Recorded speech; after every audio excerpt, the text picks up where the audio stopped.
Saudara, polisi telah meringkus 15 orang yang diduga terlibat penculikan dan pembunuhan Muhammad Ilham Pradipta, seorang kepala cabang Bank BUMN.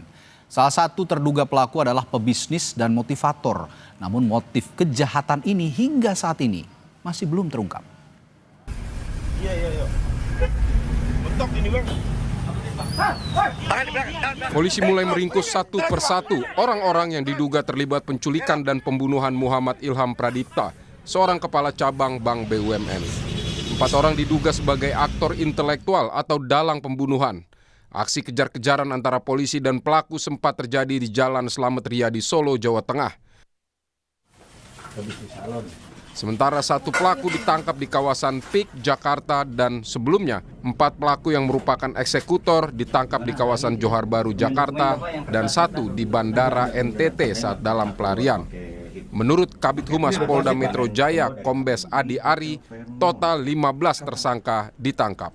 15 orang yang diamankan, ya.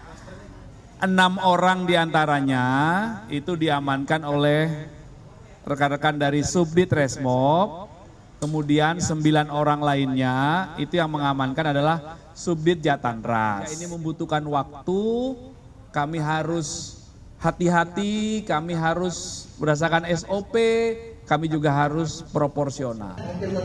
Salah satu yang ditangkap adalah seorang pengusaha bernama Dwi Hartono. Dwi juga dikenal sebagai seorang motivator. Pemilik bimbingan belajar daring ini diduga sebagai dalang pembunuhan. Di kampung halamannya Rimbo Bujang, Jambi, Dwi Hartono dikenal sebagai sosok dermawan. Ya, Dusun Jati Makmur, sosok Mas Dwi Hartono ini seorang yang dia tuh dermawan. Mas Dwi dermawan, dia suka membantu, mengasih modal-modal usaha, kemudian salah satunya juga pernah menghibahkan 1 unit mobil ambulan untuk desanya. Kuasa hukum salah satu pelaku penculikan kepala cabang Bank BUMN menyebut ada 3 klaster dalam peristiwa ini, mulai dari pengintaian, penjemputan paksa, hingga eksekusi.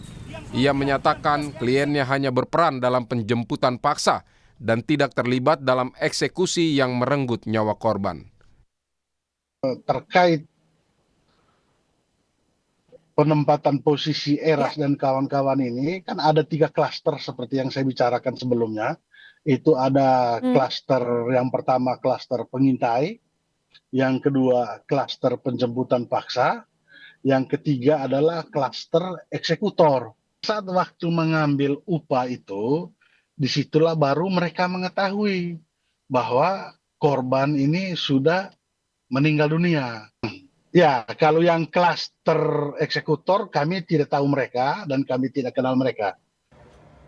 Mantan Kabareskrim Komjen Purnawirawan Arif Sulistianto menyebut polisi harus mengecek tempat kejadian perkara saat penculikan korban, penyerahan hingga tempat korban ditemukan meninggal. Ini adalah langkah untuk mengungkap peran para terduga pelaku sehingga motif pembunuhan akan jelas. Tentu semuanya berdasarkan alat bukti. Tidak bisa kita prejudice, kita tidak bisa menuduh seseorang disuruh ini, si tersangka A mengatakan saya disuruh ini, buktinya apa? Ini kan bisa dilacak seperti dikatakan Pak Adrius tadi, perintahnya melalui telepon, kan bisa dicek teleponnya. Di mana teleponnya, posisinya bisa dicek, dibayar pakai duit apa, bagaimana membayarnya. Semua pasti akan bisa diungkap oleh tim penyidik, karena motif ini penting nanti untuk penerapan pasal yang diterapkan kepada masing-masing pelaku ini. Polisi telah menangkap 15 orang. Publik masih menunggu apa motif pembunuhan kepala cabang Bank BUMN Muhammad Ilham Pradipta. Tim Liputan Kompas TV. Pak Baskoronya ini curiga di sini.